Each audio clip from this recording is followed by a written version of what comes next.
اور دوسری بات اپنے بارے میں نوٹ کر لیجئے، یہ پاکستان، بچا کھچا Pakistan, what remains of Pakistan, یہ اصل میں ہے کیا؟ مولانا بہت خوبصورت انداز میں فرما رہے تھے، یہ 313 نہیں تھے، اسلام تھا۔ اسی طرح نوٹ کیجئے، پاکستان نہیں ہے، 4 صدیوں کی تجدیدی مساعی کا حاصل۔ آپ نے کبھی نوٹ کیا ختم نبوت کے بعد اب سب سے اونچا منصب کس کا ہے؟ مجددین۔ سنن ابی داؤد کی روایت، ان اللہ یبعث فی هذه الامہ علی راس کل 100 عام من یجدد لها دینها۔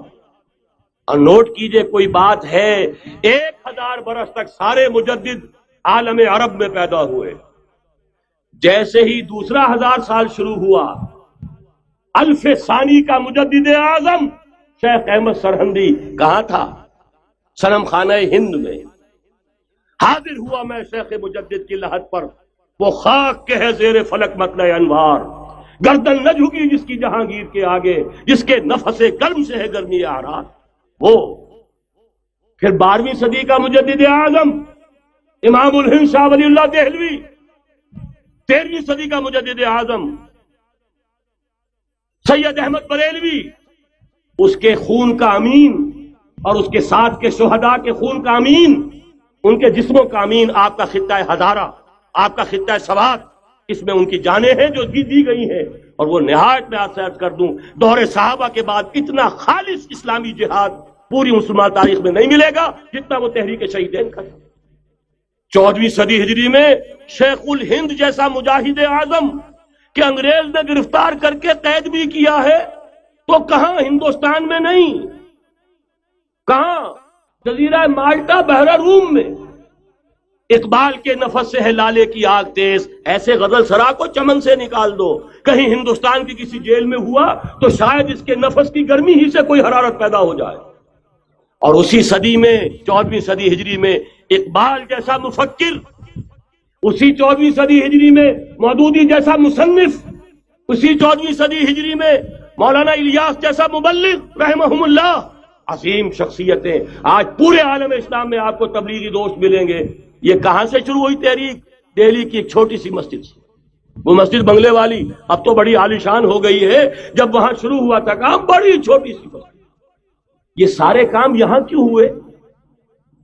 پورا عالم اسلام آزاد ہوا، کہیں نعرہ اسلام کا نہیں لگا، کہیں عرب قومیت پر، کہیں کسی اور عصبیت پر تحریکیں چلی ہیں، صرف تحریک پاکستان تھی کہ پاکستان کا مطلب کیا؟ لا الہ الا اللہ۔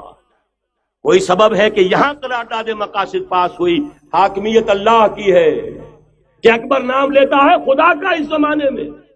یہ سارا ماضی سامنے رکھیے اور حضور کی دی ہوئی پیشین گوئیوں کا مستقبل سامنے رکھیے، ان دونوں سے ثابت ہوتا ہے اس خطہ ارضی سے کچھ ہونا ہے۔ اگرچہ بھٹکے ہوئے ہیں، لیکن کبھی بھولی ہوئی منزل بھی یاد آتی ہے راہی کو، اور بھٹکے ہوئے آہو کو پھر سوئے حرم لے چل۔ اس کی ضرورت ہے مسلمان کو پھر اس کا مقصد یاد دلایا جائے۔ پاکستان اس لیے نہیں بنایا گیا تھا کہ ہمارے ہاں ٹاٹے اور برلے نہیں تھے تو ہمارے پاس اس کے بھی باپ وجود میں آ جائیں، اس لیے تو نہیں بنایا گیا تھا۔ پاکستان اس لیے نہیں بنایا گیا تھا کہ جاگیرداروں کی جاگیرداریاں محفوظ ہو جائیں، پاکستان اس لیے تو نہیں بنایا گیا تھا۔ اور یہ کہ نمازیں اور مسجدیں تعمیر ہو جائیں، مسجدیں تو امریکہ میں تعمیر ہو رہی ہیں، عالی شان سے عالی شان، اس لیے پاکستان نہیں بنا تھا۔ آج بھی مسلمان، میں معذرت سے عرض کر رہا ہوں مولانا سے، آج بھی بھارتی مسلمان کی ایوریج نمازی ہونے کے اعتبار سے پاکستانی مسلمان سے کہیں بہتر ہے۔ آج بھی برقع نظر آ جائے گا تو ہندوستان میں نظر آ جائے گا۔ میں نے اپنی آنکھوں سے دیکھا چند سال پہلے، جب مکہ مسجد حیدرآباد دکن میں 3 دن مسلسل میری تقریریں ہوئی ہیں، 10,000 مرد اور 5,000 خواتین، اور ان میں سے کوئی بغیر برقعے کے نہیں تھی۔ ایک سیلاب نظر آ رہا تھا برقعوں کا کہ جب جلسہ ختم ہوا ہے رات کے 12 بجے 3 دن تک متواتر۔ یہاں کہاں نظر آئے گا برقع آپ کو؟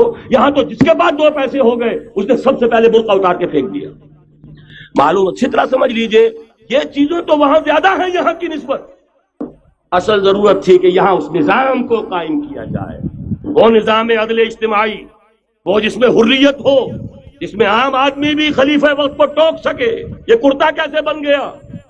ایک خاتون بھی کھڑی ہو کر دامن پکڑ لے، عمر تمہیں کیا حق ہے کہ ہمارے مہر کے اوپر پابندی لگا رہے ہو، جبکہ اللہ نے نہیں لگائی۔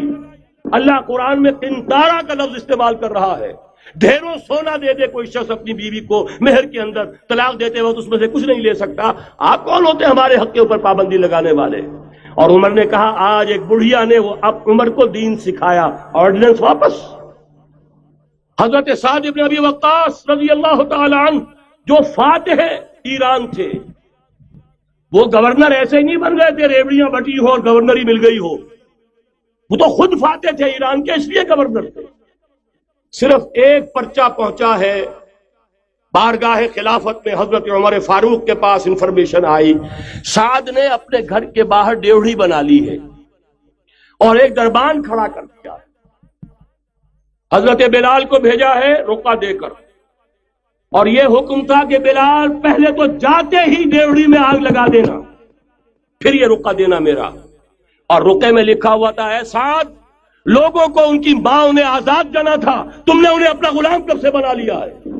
یہ دربان کھڑے کر دیا اپنے آگے. وہ حریت، وہ مساوات کہ جا رہا ہو خلیفہ وقت اور چارج لینے جا رہا ہے بیت المقدس کا، کوئی ذاتی علاج کے لیے نہیں جا رہا، سیر و سیاحت کے لیے نہیں جا رہا، چارج لینے کے لیے بالکل سرکاری وزٹ ہے، آفیشل وزٹ ہے، اسٹیٹ وزٹ ہے. اور حال کیا ہے؟ 700 میل کا فاصلہ طے کرنا اور ایک اونٹنی، کوئی انٹوریج نہیں، کوئی خدم و حشم نہیں، کوئی جمبو جٹ بھرے ہوئے نہیں، کچھ نہیں. ایک اونٹنی، ایک خادم. اس ایک اونٹنی پر چونکہ راستے کا راشن بھی ہے لہذا 2 آدمی نہیں بیٹھ سکتے، ایک بیٹھ سکتا. ایک منزل خلیفہ وقت بیٹھا ہوا ہے اوپر اور خادم نکیل پکڑ کر چل رہا ہے. اگلی منزل خادم اوپر بیٹھا ہے اور خلیفہ وقت عمر بن الخطاب رضی اللہ تعالی عنہ اور وہ آگے آگے نکیل پکڑ کر چل رہے ہیں. یہ نظام چاہیے آج نوع انسانی کو. اس کے انتظار میں، اس کی تلاش میں نوع انسانی نے کتنے تجربے کر لیے، کیسی چھلانگیں لگائیں. ملوکیت ختم کی، آسمان سے گرا کھجور میں اٹکا. جمہوریت آئی نام نہاد، لیکن وہ سرمایہ دارانہ نظام بن کر آگے سے بڑھ کر لعنت بن گئی. پہلے جاگیردار مسلط تھا، اب سرمایہ دار اور کارخانے دار مسلط ہو گیا. اس سے نکلنے کے لیے زور لگایا، کمیونزم کی طرف گئے، چھلانگ لگائی، اب ایک پارٹی ڈکٹیٹر بن کر بیٹھ گئی. انسان رست از یک بنتا افتاد در بندے دیگر، ایک چیز سے غلامی سے نجات پاتا ہے، دوسری میں پھنس جاتا ہے. اور کیوں؟